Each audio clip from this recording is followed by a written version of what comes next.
Drug use during wars is as old as war itself.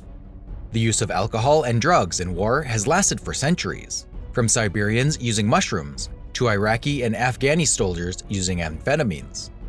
Even though these drugs were used to boost stamina and performance during conflict, they caused a great deal of havoc among users. During World War II, the Germans were not ashamed of using performance-enhancing drugs on both the Western and Eastern fronts. German soldiers used Pervitin, a kind of methamphetamine, to stay awake, alert, and march that extra mile during the blitzkrieg conquest of Western Europe. Pervitin allowed soldiers to work for 36 to 50 hours without feeling any noticeable fatigue. It was so effective that the Allies even started experimenting with similar drugs, but none was perfect for the Allied cause, so the matter was dropped. Not so in the Soviet Union.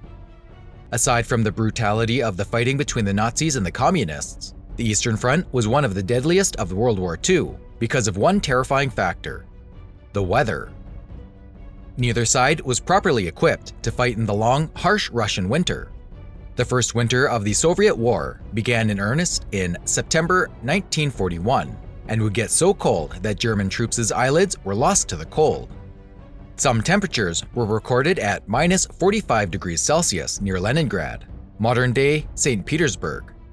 The Red Army had its own problems with the extreme weather conditions and its own problems in dealing with the cold.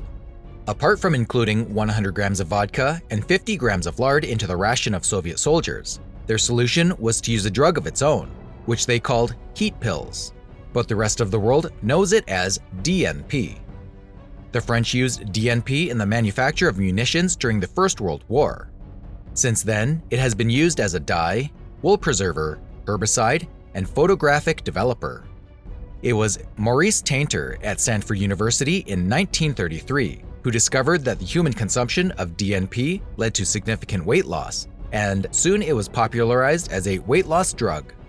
Supplied to the Russian troops during World War II, it sped up the metabolism of the already too hungry frontline soldiers.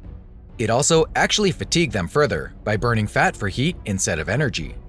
It also led to dangerously high body temperatures that could develop into heat stroke. When you overdose, you will cook yourself to death. Amid growing worries about the negative side effects of overusing the drug, it continued to be dispensed to Russian soldiers during World War II. It killed a lot of Russian troops, either through heart attacks or fever.